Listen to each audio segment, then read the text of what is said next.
नमस्कार, आप देख रहे हैं इंडिया वॉइस। मैं हूं आपके साथ रिया डंगवाल। बुलेटिन की शुरुआत करेंगे इस वक्त की बड़ी खबर के साथ। तो आज की सबसे बड़ी खबर यही है कि आज चुनाव की तारीखों का ऐलान हो सकता है। तो जिसका पूरे देश को इंतजार था कि कब आखिर लोकसभा के चुनाव होंगे, तो आज तारीखों का ऐलान हो सकता है। दोपहर 3 बजे चुनाव आयोग प्रेस कॉन्फ्रेंस करेगा और उसके बाद माना यही जा रहा है कि आज चुनाव की तारीखों का ऐलान हो जाएगा। 7 से 8 चरणों में लोकसभा चुनाव हो सकते हैं। बता दें कि 2019 में जब लोकसभा चुनाव हुए थे तब 7 चरणों में ये चुनाव जो है पूरे कराए गए थे। तो बड़ी खबर आपको बता दें, आज दोपहर 3 बजे चुनाव आयोग प्रेस कॉन्फ्रेंस करेगा। कल दोनों ही नए चुनाव आयुक्तों ने अपना पदभार ग्रहण किया था, जिसके बाद सोशल मीडिया पर इस बात की जानकारी दी गई थी कि आज चुनाव आयोग दोपहर 3 बजे प्रेस कॉन्फ्रेंस करेगा और माना यही जा रहा है कि चुनाव की तारीखों को लेकर अहम जानकारी आज साझा की जाएगी।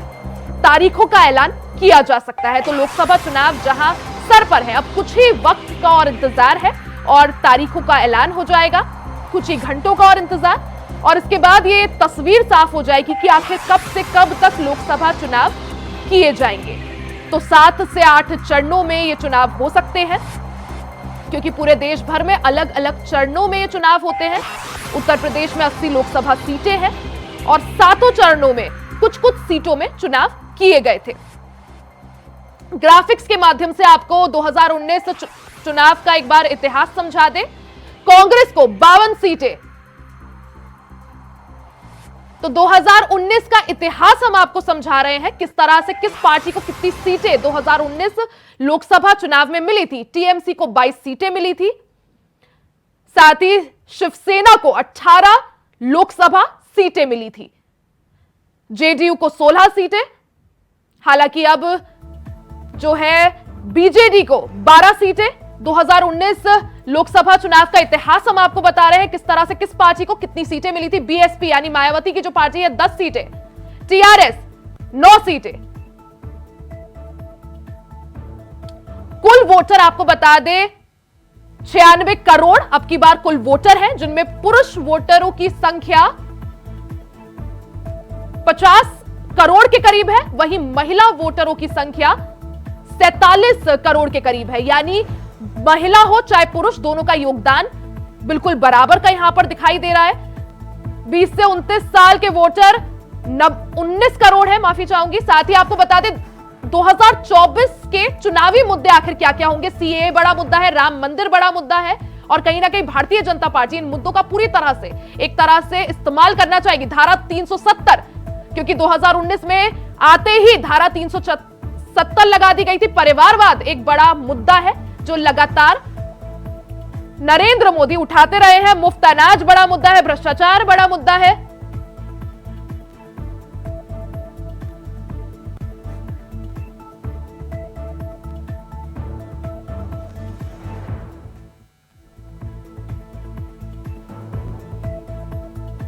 तो हमारे साथ 2 संवाददाता जुड़ गए हैं, मनोज और सुशील हमारे साथ जुड़े हुए हैं। मनोज, सबसे पहले आपके पास आऊंगी, क्योंकि आज बेहद अहम दिन है जिसका सभी को इंतजार था। सभी लोग ये जानना चाह रहे थे कि आखिर कब चुनावों की तारीखों का ऐलान होगा, और अब आज चुनाव आयोग की प्रेस कॉन्फ्रेंस है। प्रेस कॉन्फ्रेंस दोपहर 3 बजे है। प्रेस कॉन्फ्रेंस को लेकर क्या जानकारी आपके पास? जी रिया, आपको बता दें कि आज मुख्य चुनाव आयोग की 3 बजे प्रेस कॉन्फ्रेंस नई दिल्ली में है। उसको लेकर कल यहाँ पर छत्तीसगढ़ में मुख्य निर्वाचन पदाधिकारी नीलेश क्षीरसागर ने प्रेस कॉन्फ्रेंस कर मीडिया को जानकारी दी आचार संहिता को लेकर। और उनके जो यहाँ पर प्रेस कॉन्फ्रेंस आयोजित की गई, उससे पहले उन्होंने यहाँ पर 19 सुरक्षा एजेंसियों के साथ एक समीक्षा बैठक भी की चुनाव को लेकर, और उन्होंने सख्त लहजे में यह निर्देश जारी किया कि किसी भी प्रकार के चुनाव में गड़बड़ी न होने पाए। जी। और साथ ही साथ आपको ये भी बता दूं कि चुनाव की तारीख घोषित होने के दिन से ही आदर्श आचार संहिता लागू हो जाती है और नतीजे आने तक लागू रहती है। इस दौरान कई कामों पर प्रतिबंध लगाने की बात क्षीरसागर जी ने यहाँ के 19 सुरक्षा एजेंसियों को निर्देशित किया। जी जी बिल्कुल मनोज, अगर आज चुनाव की तारीखों का ऐलान हो जाता है, आज से ही आचार संहिता लग जाएगी, ऐसे में जितनी भी घोषणाएं करनी थी उससे पहले ही होंगी, उसके बाद कोई घोषणा नहीं हो सकती। ऐसे में जो तमाम राजनीतिक दल है उनमें कैसी गहमा गहमी? जी रिया, राजनीतिक पार्टियों में बहुत तेजी से कल ही जो सारी चीजें, जैसे यहाँ के मुख्यमंत्री विष्णुदेव साय ने कल 5 प्रमुख घोषणा कर दिया चुनाव आचार संहिता लगने से पहले, और साथ ही साथ कांग्रेस पार्टी भी अपने तरफ से पूरी कोशिश कर रही है कि जो भी हो आज दोपहर चुनाव आचार संहिता लगने से पहले वो अपना भी पूरा चुनावी घोषणा पत्र वो जो है अपना घोषणा कर देगी, जहाँ तक पूरी उम्मीद है। जी मनोज, साथ ही छत्तीसगढ़ की अगर बात करी जाए, क्योंकि आप रायपुर से हमारे साथ जुड़े हुए हैं, 11 लोकसभा सीट है, 9 जो सीटें हैं 2019 चुनाव में बीजेपी जीती थी। ऐसे में जब हमने छत्तीसगढ़ में अभी विधानसभा चुनाव देखे, बीजेपी को ही बहुमत मिला। ऐसे में अभी चुनावी माहौल छत्तीसगढ़ की बात की जाए, कैसा है? जी रिया, देखिए चुनाव की बात करें तो यहाँ पर बीजेपी काफी दिनों से चुनाव की तैयारियों में जुट चुकी है। वहीं अगर कांग्रेस की बात करें तो कांग्रेस की तैयारियां उतनी ज्यादा अहम अभी देखने को नहीं मिल रही है। और अभी एक महत्वपूर्ण बात ये बता दें कि अभी चुनावी कांग्रेस पार्टी के 5 उम्मीदवारों के नाम की घोषणा भी यहाँ छत्तीसगढ़ में नहीं हो पाई है। और महत्वपूर्ण बात आपको ये बता दें, छत्तीसगढ़ में 11 लोकसभा सीटें हैं। जी साथ ही मनोज, जिस तरह से हमने देखा कि जब छत्तीसगढ़ की विष्णुदेव सरकार बनी और उससे पहले प्रधानमंत्री नरेंद्र मोदी ने कई जो है गारंटियां दी थी, कई सारी घोषणाएं की थी, उनमें से अधिकतर जो है पूरी भी हो चुकी है। तो ऐसे में क्या लग रहा है कि जो प्रधानमंत्री नरेंद्र मोदी की गारंटियां थी वो अब की बार एक बड़ा रोल प्ले कर सकती है, बड़ा रोल निभा सकती है एक तरह से जनता को साधने के लिए? जी बिल्कुल रिया, नरेंद्र मोदी की विधानसभा चुनाव के दौरान जो मोदी की गारंटी के तहत जनता से वादे किए हैं, और विष्णुदेव साय सरकार ने 3 महीने में लगभग सभी वादों को पूरा करके दिखा दी है, जिससे निश्चित रूप से बीजेपी को आने वाले लोकसभा चुनाव में फायदा मिलेगा। और साथ ही साथ सबसे महत्वपूर्ण बात, छत्तीसगढ़ के लिए महतारी बंधन योजना का जो उन्होंने घोषणा किया था और महिलाओं के खाते में जो 1000 की राशि अभी ट्रांसफर की है, वो बहुत बड़ा यहाँ पर चुनावी फैक्टर बन सकता है। जी ठीक है मनोज, आप बने रहिए हमारे साथ। गाजीपुर से सुशील जुड़े हुए हैं। सुशील, अगर बात की जाए, आज बेहद महत्वपूर्ण दिन, चुनाव आयोग की दोपहर 3 बजे प्रेस कॉन्फ्रेंस होगी, चुनाव की तारीखों का ऐलान हो जाएगा। साथ ही अगर बात की जाए कि जिस तरह से लगातार लोकसभा चुनाव को लेकर तमाम जो राजनीतिक दल है उनकी तैयारियां जोर शोर से चल रही है, ऐसे में जहां भारतीय जनता पार्टी की बात की जाए, क्योंकि 80 लोकसभा सीटें हैं उत्तर प्रदेश में, और अगर दिल्ली तक का रास्ता जो है, उन्हें दिल्ली तक पहुंचना है तो वो उत्तर प्रदेश के बिना नहीं हो सकता। सुशील, रिया सही कहा आपने। अगर हम गाजीपुर की बात करें तो पूर्वांचल एक ऐसा इलाका है कि उत्तर प्रदेश की 80 सीटों से अगर आपको लगभग, यहाँ पे बीजेपी जो दावा कर रही है कि हम पूरी सीटें लेके जाएंगे, तो लोग सही कहते हैं कि दिल्ली का रास्ता यूपी से ही होकर जाता है। और अभी जो की घोषणा होगी 3 बजे, रिया प्रेस कॉन्फ्रेंस है। और रिया, जो कि मैं आपको बताना चाहूंगा, जब से चुनाव आयुक्त ने अपना पदभार ग्रहण किया है, सुखबीर सिंह संधू ने अपना कामकाज ग्रहण किया, तो ये सरगर्मियां तेज थी कि 16 मार्च को ऐलान होगा। और इस समय जो हम गाजीपुर में खड़े हैं, जब हमने वरिष्ठ अधिवक्ताओं से भी बात की तो काफी गहमागहमी का माहौल था। और रिया, सबसे बड़ी बात होती है प्रत्याशियों की बात होती है, प्रत्याशी प्रलोभन देते हैं, तो चुनाव आयोग की टेढ़ी नजर बनी रहती है और निश्चित ही अब प्रत्याशी भी सतर्क रहते हैं। हम इंतजार करेंगे रिया 3 बजे जैसे ही चुनाव आयोग की प्रेस कॉन्फ्रेंस होगी। बिल्कुल सुशील, इंतजार 3 बजे तक का है। लेकिन यहाँ पर अगर बात की जाए, जिस तरह से आपने भी कहा कि चुनाव आयुक्तों की कल उन्होंने अपना पदभार ग्रहण किया, लेकिन उनकी नियुक्ति को लेकर कांग्रेस ने कई सवाल उठाए हैं। अधीर रंजन चौधरी का बयान सामने आया था कि मैं इस प्रक्रिया को सही नहीं मानता। साथ ही ईवीएम को भी कांग्रेस एक बड़ा मुद्दा बनाने वाली है, क्योंकि राहुल गांधी की बात की जाए तो भारत जोड़ो न्याय यात्रा उनकी जारी है और उन्होंने ईवीएम को लेकर कई सवाल उठाए। तो ऐसे में जिस तरह से विपक्ष लगातार ईवीएम और चुनाव आयुक्तों की नियुक्ति को लेकर बड़े सवाल खड़े कर रहा है, क्या ये चुनावी मुद्दे बन सकते हैं, जनता को लुभा सकते हैं? रिया, जब हमने ग्राउंड पे जो भी लोग थे उनसे हमने जब जानने का प्रयास किया, तो कांग्रेस भले ही ये ठिकरा फोड़ रही है चुनाव आयोग के बारे में या ईवीएम के बारे में, लेकिन जब हम ग्राउंड पे लोगों से बात करते हैं रिया, तो लोग यही कहते हैं कि जहाँ पे कांग्रेस की सरकार है, कांग्रेस उसी ईवीएम के बल पे सत्ता में है। तो रिया ये इसका कोई लोकसभा में कोई बड़ा ऐसा अंतर होने वाला नहीं, लेकिन ये सबसे बड़े फैक्टर की अगर मैं बात करूं तो बीजेपी जो कि सत्ता पक्ष में खड़ी है, मोदी की गारंटी, मोदी का परिवार जो कि यहाँ पे उनके जो और सुशील, देखने वाली बात यह है कि इससे पहले ये चीज जो गारंटी जो वर्ड है, ये शब्द की शुरुआत कांग्रेस ने की थी कि कांग्रेस ये गारंटी दे रही है। अलग अलग विधानसभाओं में, अलग अलग राज्यों में जब चुनाव हुए तब गारंटी शब्द आया, लेकिन प्रधानमंत्री नरेंद्र मोदी को बखूबी आता है किस तरह से किस चीज को तोड़ मरोड़ कर अपने पक्ष में कर दे। उन्होंने मोदी की गारंटी शब्द जो है उसकी शुरुआत कर दी। सुशील, रिया सबसे बड़ी अगर बात बताऊं तो बीजेपी में नरेंद्र मोदी और अमित शाह की एक ऐसी, मैं कहूंगा कि कब अपने शतरंज के मोहरे को कहां पे चाल चलना है ये उनको बखूबी आता है रिया। और अब बीजेपी ये साफ कह रही है कि विकसित भारत को लेके वो चल रहे हैं, राम मंदिर का मुद्दा अहम होगा, धारा 370 भी बड़ा फैक्टर रहेगा। लेकिन अगर मैं रिया बताऊं जो विपक्ष है ना वो यही कह रहा है कि पेपर लीक को वो मुद्दा बना के ले चल रहा है। एक सबसे बड़ी रिया मैं आपसे बात बताऊं, ओपीएस ओल्ड पेंशन स्कीम जो कि राहुल गांधी ने कहा है कि अगर हम आते हैं तो बिल्कुल बिल्कुल सुशील, राहुल गांधी की बात की जाए, कांग्रेस की बात की जाए, ओल्ड पेंशन स्कीम का मुद्दा उठा रहे हैं, बेरोजगारी का, पेपर लीक का, मुद्दे कई हैं। देखना यह है, इंतजार फिलहाल आज 3 बजे तक का कि आखिर चुनावों की तारीखों का ऐलान कब होता है। बहुत बहुत शुक्रिया आपका तमाम जानकारी साझा करने के लिए।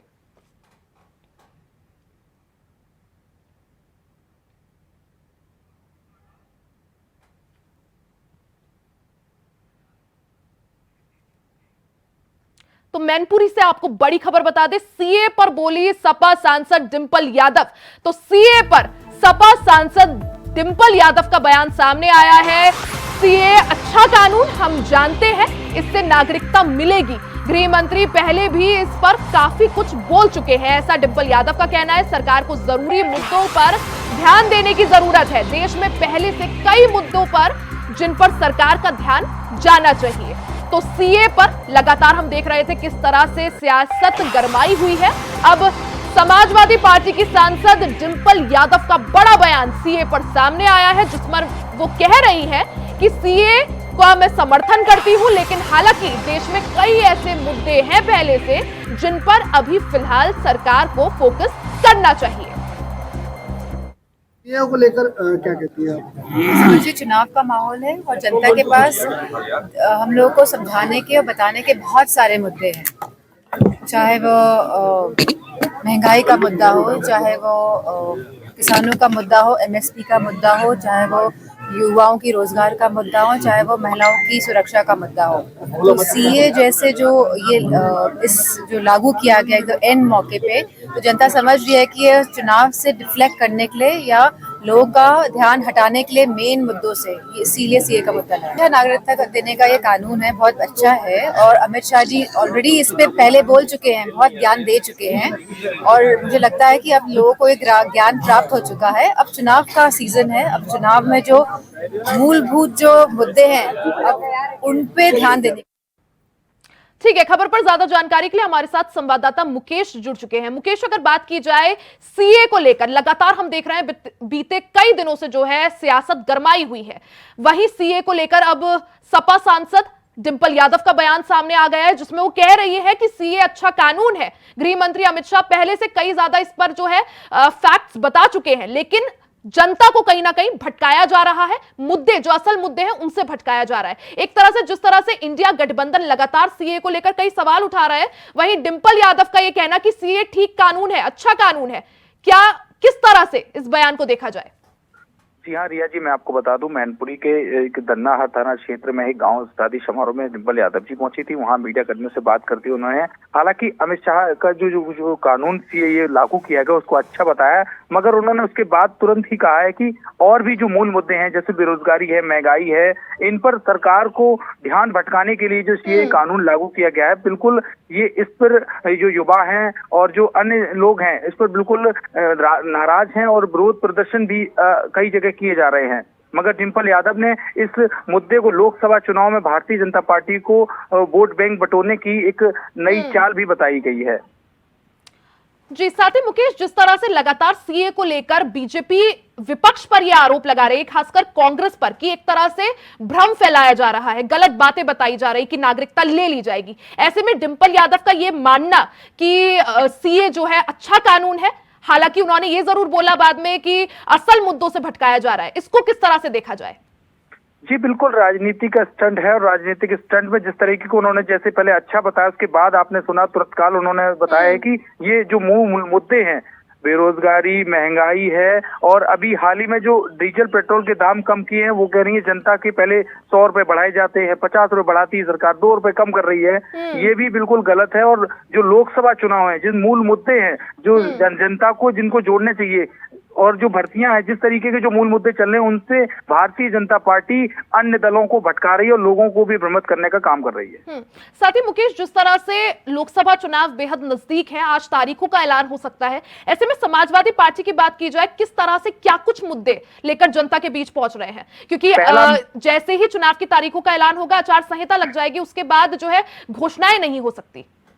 प्रिया, आपको बता दूं, आज संभवतः दिल्ली में आज तारीखों का ऐलान हो सकता है, क्योंकि इलेक्शन कमीशन ने पूरी तैयारी कर ली है। 3 बजे प्रेस कॉन्फ्रेंसिंग बुलाने की बात कही गई है। जैसे ही तारीखों का ऐलान होगा और समाजवादी पार्टी की जो मूल मुद्दे हैं, जैसे पीडीए जो की यात्रा जो निकाली गई थी, उनको जातियों को जोड़ने की, उनकी दलित सदित शोषित समाज को एकत्रित करने की बात कही जा रही है। और जिन तरीके की अभी जो परीक्षा पेपर लीक है, ये भी एक मूल मुद्दा बनाया गया है। बेरोजगार इस पे साफ तौर से नाराज हैं और समाजवादी पार्टी के राष्ट्रीय अध्यक्ष उन्होंने एक्स पर भी लिखा है, ट्विटर पे लिखा है उन्होंने साफ तौर से कि रोजगारों को ठगने और भ्रमित करने का काम कर रही है भारतीय जनता पार्टी। जी बिल्कुल मुकेश, जिस तरह से देखा जाए लोकसभा चुनाव बेहद नजदीक है, ऐसे में आज तारीखों का ऐलान हो सकता है। वहीं सीए को लेकर लगातार सियासत गरमाई हुई है। बहुत बहुत शुक्रिया आपका तमाम जानकारी साझा करने के लिए। तो ये बड़ी खबर हमने आपको बताई। मैनपुरी से सांसद डिंपल यादव ने सीए को लेकर बड़ा बयान दिया है। उन्होंने कहा है कि सीए कानून अच्छा है। गृह मंत्री अमित शाह पहले से इस कानून को लेकर बहुत जानकारी दे चुके हैं। हालांकि उन्होंने ये भी कहा बाद में कि सरकार को जरूरी मुद्दों पर ध्यान देना चाहिए। सीए का मुद्दा सिर्फ और सिर्फ जनता को लोकसभा चुनाव से पहले जनता का ध्यान असल मुद्दों से भटकाने के लिए लाया गया है। लगातार हम देख रहे हैं किस तरह से सीए को लेकर सियासत गरमाई हुई है और ज्यादातर जो विपक्षी दल हैं वो सीए की टाइमिंग को लेकर सवाल खड़े कर रहे हैं।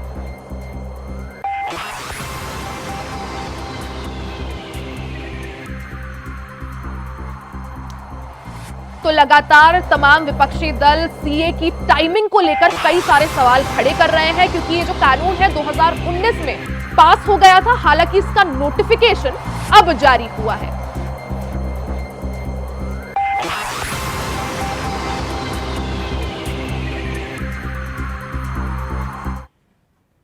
वहीं लखनऊ से एक और बड़ी खबर का रुख कर लेते हैं। अखिलेश यादव ने भीम आर्मी को झटका दिया है। अखिलेश यादव ने नगीना से सपा प्रत्याशी उतारा है। इस दौरान नगीना सुरक्षित सीट से आजाद मांग रहे थे टिकट। इस दौरान अखिलेश ने टीएमसी से भी गठबंधन किया।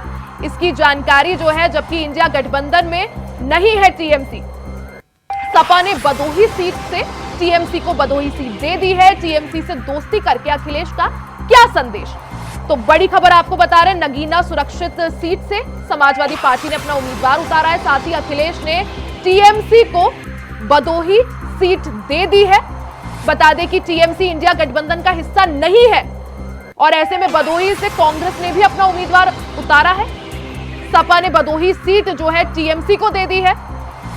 तो बड़ी खबर आपको बता रहे हैं कि टीएमसी से दोस्ती करके, हालांकि टीएमसी तृणमूल कांग्रेस जो है इंडिया गठबंधन का हिस्सा नहीं है, उसके बाद तृणमूल कांग्रेस को दिलदारी दिखाते हुए एक सीट देकर अखिलेश यादव आखिर क्या संदेश देना चाह रहे हैं? लखनऊ से बड़ी खबर आपको बता दें, अखिलेश यादव ने भीम आर्मी को बड़ा झटका दिया है।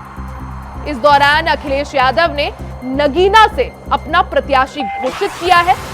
नगीना सीट पर भीम आर्मी के जो चीफ हैं वो एक सीट की मांग कर रहे थे। अखिलेश यादव ने बड़ा झटका देते हुए कल जब तीसरी सूची जारी की अपने कैंडिडेट्स की, उम्मीदवारों की, उसमें उन्होंने नगीना से भी अपना प्रत्याशी घोषित कर दिया है। साथ ही टीएमसी से दोस्ती भी कर ली है, क्योंकि टीएमसी जो है वो इंडिया गठबंधन का हिस्सा नहीं है। उसके बाद भी अखिलेश यादव ने दिलदारी दिखाते हुए, बड़ा दिल दिखाते हुए बदोही सीट टीएमसी को दे दी है। खबर पर ज्यादा जानकारी के लिए हमारे साथ स्टेट कोऑर्डिनेटर यूपी से अनिल पाठक जुड़ चुके हैं। अनिल, जिस तरह से हाल ही में हमने देखा, कल जो है समाजवादी पार्टी ने उत्तर प्रदेश में अपनी तीसरी लिस्ट जो है वो जारी की, जिसमें उन्होंने नगीना से उम्मीदवार उतारा है। अब यहाँ पे सवाल ये उठ रहा है कि आखिर इतना बड़ा झटका भीम आर्मी को, क्योंकि भीम आर्मी जो है एक सीट मांग रही थी वहां पे। आप बेशक रिया, अखिलेश यादव ने यह संदेश देने की कोशिश की है कि उत्तर प्रदेश में जो वो चाहेंगे वही होगा, और इसी के मद्देनजर उन्होंने तृणमूल कांग्रेस से यारी और भीम आर्मी से दूरी का संदेश दिया है। भदोही सीट पर ललितेश पति त्रिपाठी को उम्मीदवार बनाया है।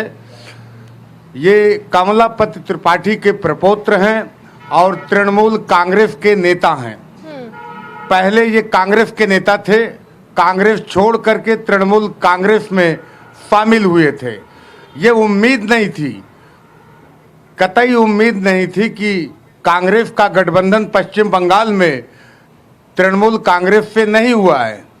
बावजूद इसके अखिलेश यादव ने उत्तर प्रदेश में तृणमूल कांग्रेस से गठबंधन करके साफ कर दिया है कि उत्तर प्रदेश में वही होगा जो वो चाहेंगे। अनिल जी, अगर बात की जाए जिस तरह से समाजवादी पार्टी ने भदोही सीट जो है टीएमसी के नाम कर दी, क्या बंगाल में भी सीट मांग सकते हैं अखिलेश यादव?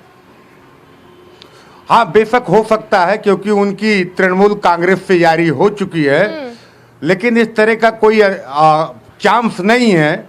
लेकिन फिर भी जिस तरह से बड़ा दिल दिखाया है अखिलेश यादव ने, तो हो सकता है समाजवादी पार्टी को पश्चिम बंगाल में भी कोई सीट मिल जाए। लेकिन इंडिया गठबंधन का क्या होगा? जब समाजवादी पार्टी अलग थलग गठबंधन करेगी जी, तो इंडिया गठबंधन का क्या मतलब रह जाएगा?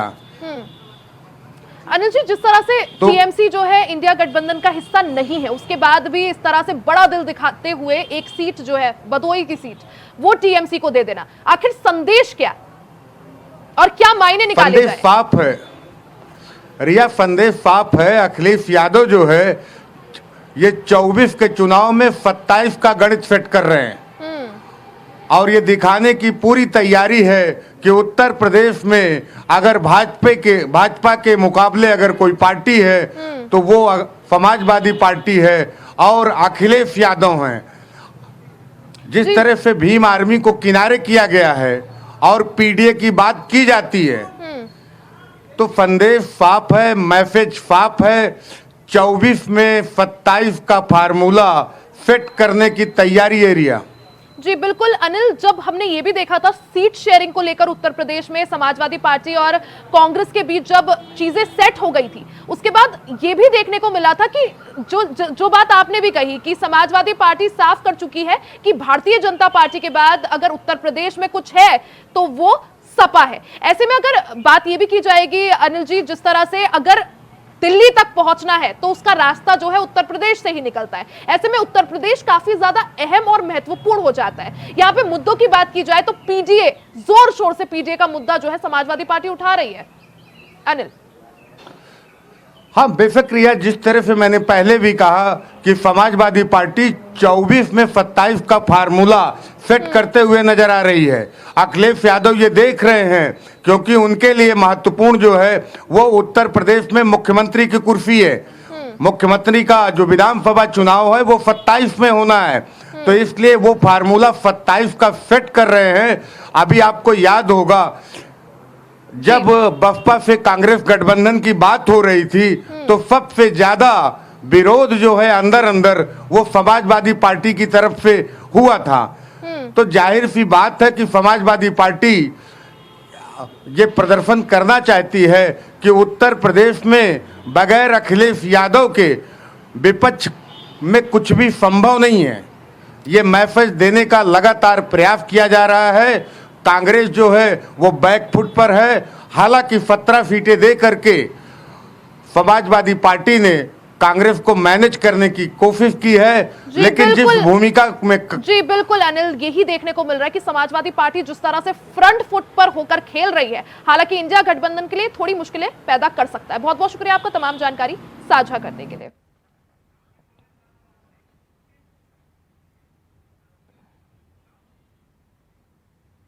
आपको सीधे लिए चलते हैं मुरादाबाद, जहां मुख्यमंत्री योगी आदित्यनाथ लाइव है। क्या कुछ कह रहे हैं आप भी सुनिए।